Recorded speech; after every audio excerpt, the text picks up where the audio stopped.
Welcome back to GlobeTrotting. Be sure to hit that subscribe button if you haven't already, pushing for 50,000.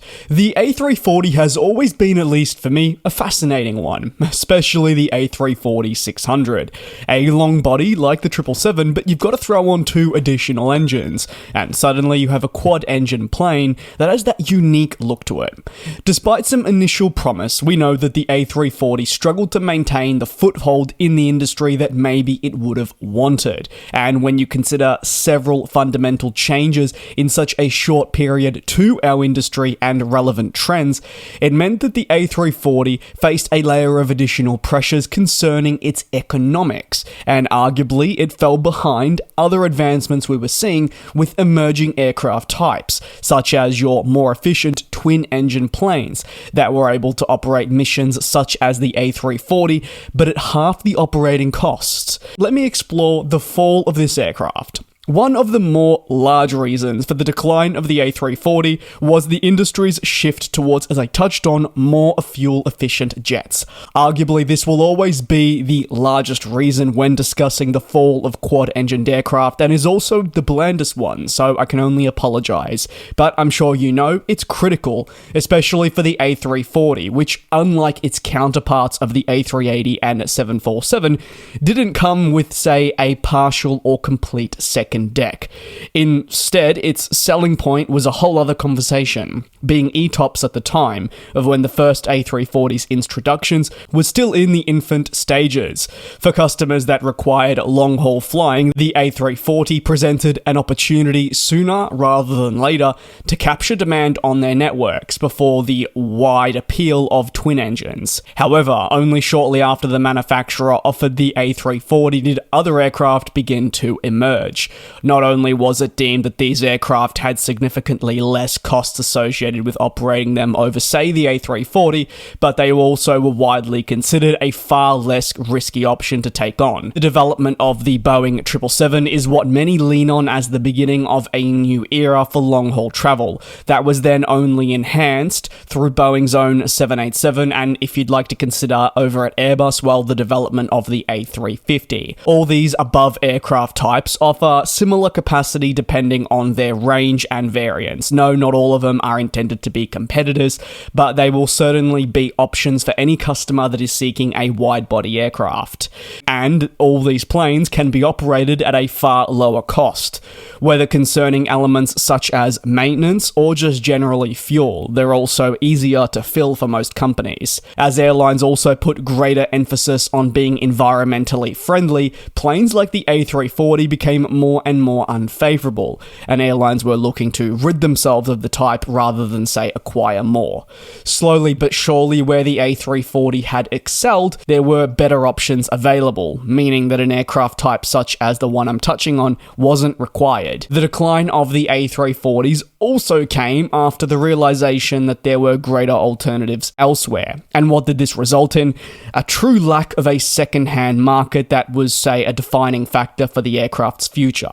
Some families can extend their operational life significantly after their first operator does retire the aircraft type. This has been seen with many planes right across the world and from every manufacturer. You can look no further nowadays than the 757, 767, even have a look at what's going on with 777s nowadays. Among many others, the aircraft can head to niche operators maybe before being retired. That is something we definitely saw with the A340, but that will not secure the long-term future of the aircraft, say in a way of maybe them being converted into freighters, which is how many aircraft manufacturers have leveraged honestly, a very successful program and extended the life further. While the A340, yes, like I said, found a niche among certain operators in its second life, if you will, its specific capabilities such as operating on long-haul flights, yes, there were better alternatives, but more of your niche operators were able to acquire it on the cheap. The market, though, needed to be more significant to really sustain a secondary demand, and instead most A340s headed to the scrapyard. Airlines just preferred versatile aircraft, and these versatile planes could serve a broader range of missions, and again, I'll say it, but on the cheap. Unfortunately, as well for the A340, if we take a look at when the aircraft did start to slow down, its fall coincided with many other difficulties that would impact its performance and long-term usability. let's take a look at the financial crisis. This was for many airlines a tough time. It made them rethink how they operated their fleet, and they had to make harsh cuts where required. When also considering now how we've seen in the last 10 to 15 years the fluctuation in fuel prices, we've had many airlines come and discuss that when posting their financial results. The viability of operating four-engine planes was becoming more and more not present. At the time of the financial crisis, the A380 was entering the industry, with only a small number of airlines actually committing to it, and we know how that played out. So for an older aircraft type such as the A340 that, when you think about it, didn't come with, say, the capacity punch or another groundbreaking feature such as the 380 that made it worthwhile for companies, well, there was something cheaper out there. Analysts argue that one of the A340's competitors, the Boeing 777, played a large role in the decline of Airbus's quad-engined offering, even at its launch. At the time the A340 emerged into the market, the 777 was a major talking point.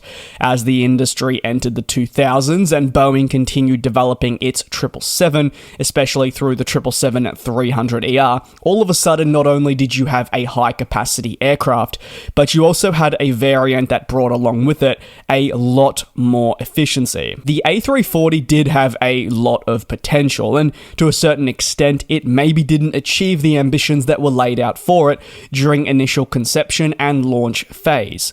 While some factors were outside the manufacturer's control, analysts argue today, especially if you research through the early 2000s, that when the aircraft was coming out and truly looking to thrive, airlines were already leaning away from this type. Ultimately, when also considering the struggles in finding airlines willing to take on the risk, it became an aircraft that fell wildly out of favour relatively quickly.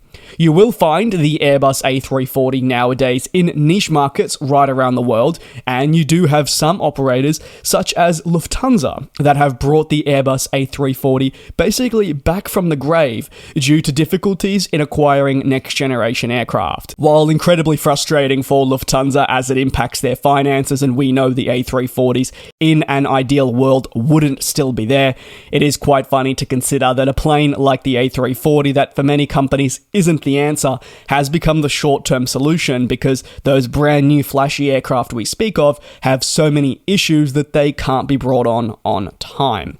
The A340 certainly enjoyed its time in the sun, and for airlines that committed to the aircraft type, their memories for the jet will live on. But for now, there are better alternatives, and airlines are moving towards that next era. So, with that being said, if you have an Airbus A340 at your local airport, or potentially a couple hours drive from you, do make sure at some point to make that trek out there and get a chance to see it. One day, there won't be A340s flying, and while the same can be said for any aircraft type, the A340, like I said at the beginning of this video, and I find the perfect way to conclude it, is a bit of a funny looking aircraft. Got that long body, but instead of having two engines like a 777, you're whacking on two more. That's going to conclude today's aviation video. Thank you very much for your support here on GlobeTrotting. Be sure to hit that subscribe button. Take care, be safe, and I'll see you in a couple of days for more aviation analysis.